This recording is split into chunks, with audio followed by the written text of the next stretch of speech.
ای خانه بزرگ، ای خانه کلان، ای خانه سیاه.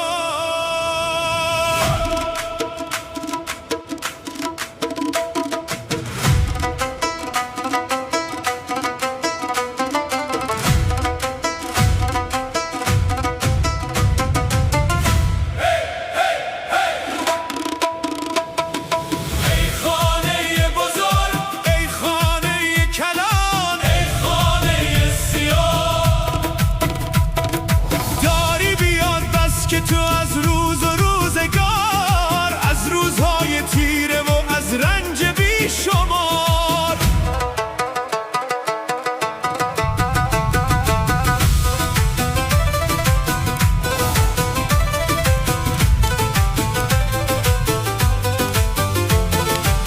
ای خانه که چون شده از دود سقف تو، مانند بال زاغ سیه در سیاهی غرق، چندین هزار سال گذشت و نیامده است در زندگی سکنه و حال تو هیچ فرق.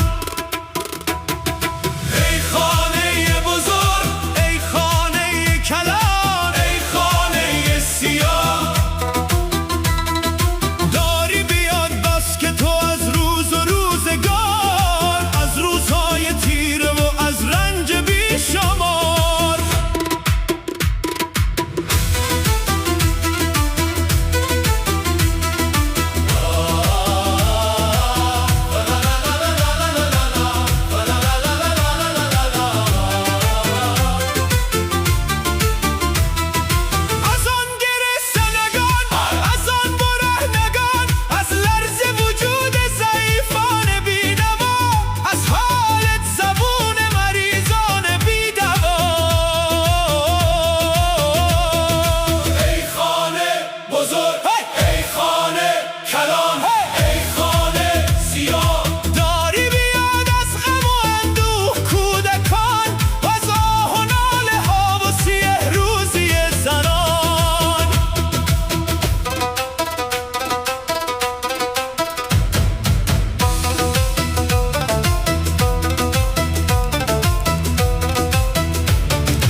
ای خانه کلان.